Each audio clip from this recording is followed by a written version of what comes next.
Buongiorno da Rosolina, organizzato da Associazione della Proprietà Edilizia e da Confedilizia, con il patrocinio del Consiglio Notarile di Rovigo, la città di Rosolina e il Parco regionale del Veneto, Delta del Po, l'incontro con il tema Le locazioni per finalità turistica. Dopo i saluti introduttivi dell'avvocato Paolo Mercuri, presidente APE Confedilizia Rovigo, e del sindaco di Rosolina Michele Grossato, il moderatore dell'incontro, l'avvocato Carlo Perazzolo, ha introdotto l'avvocato Giuliano Marchi, avvocato in Venezia, sulle locazioni per finalità turistica alla luce delle recenti modifiche, del dottor Nicola Salgaro, commercialista in Treviso, che ha dibattuto gli aspetti fiscali delle locazioni ad uso turistico, e del dottor Livio Penzo, notaio, che ha trattato il tema della presentazione della guida alle locazioni e compravendita immobiliare casa e giovani. Una tematica che sta a cuore proprio per quanto riguarda anche la natura del mio comune. Come sapete, Rosolina fa 1 milione di presenze, siamo all'interno del G20 spiagge, il network dei 20 comuni italiani per presenza turistica, e la presenza turistica fatta nel nostro comune al 53% viene fatta con la locazione, perché noi abbiamo un turismo che principalmente sceglie di trascorrere la vacanza in una seconda casa locale. Abbiamo una problematica che speculare all'affitto turistico di Rosolina Mare, che è quella del paese. Abbiamo tantissima richiesta di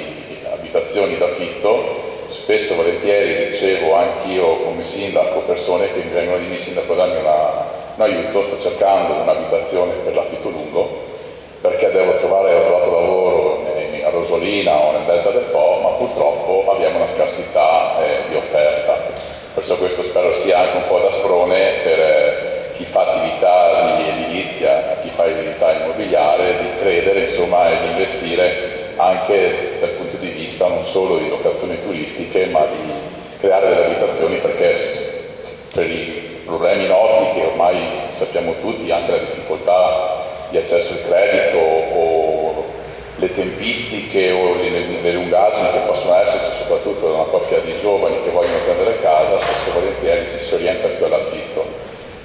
lungo, e perciò i nostri comuni in questo periodo sono in sofferenza. Ma volevo fare anche un passaggio sull'invito dell'IMU. Noi siamo un comune virtuoso perché effettivamente con le seconde case abbiamo parecchio gettito, ma purtroppo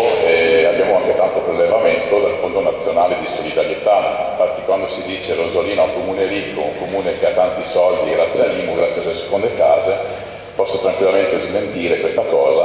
perché purtroppo ci vengono prelevati, adesso qui ho l'assessore al bilancio, mi sembra circa 2 milioni di euro in maniera forzosa dallo Stato, e come comuni soprattutto balneari stiamo portando avanti un progetto di legge che ci riconosca uno status particolare come città turistiche balneari. Adesso abbiamo chiamato città marine, per così inseriamo anche i laghi per far contenti anche loro, e uno dei cardini è proprio quello che ci venga lasciato questo raccolta forzosa, insomma, che per le casse di un comune tipo il nostro di 6.200 abitanti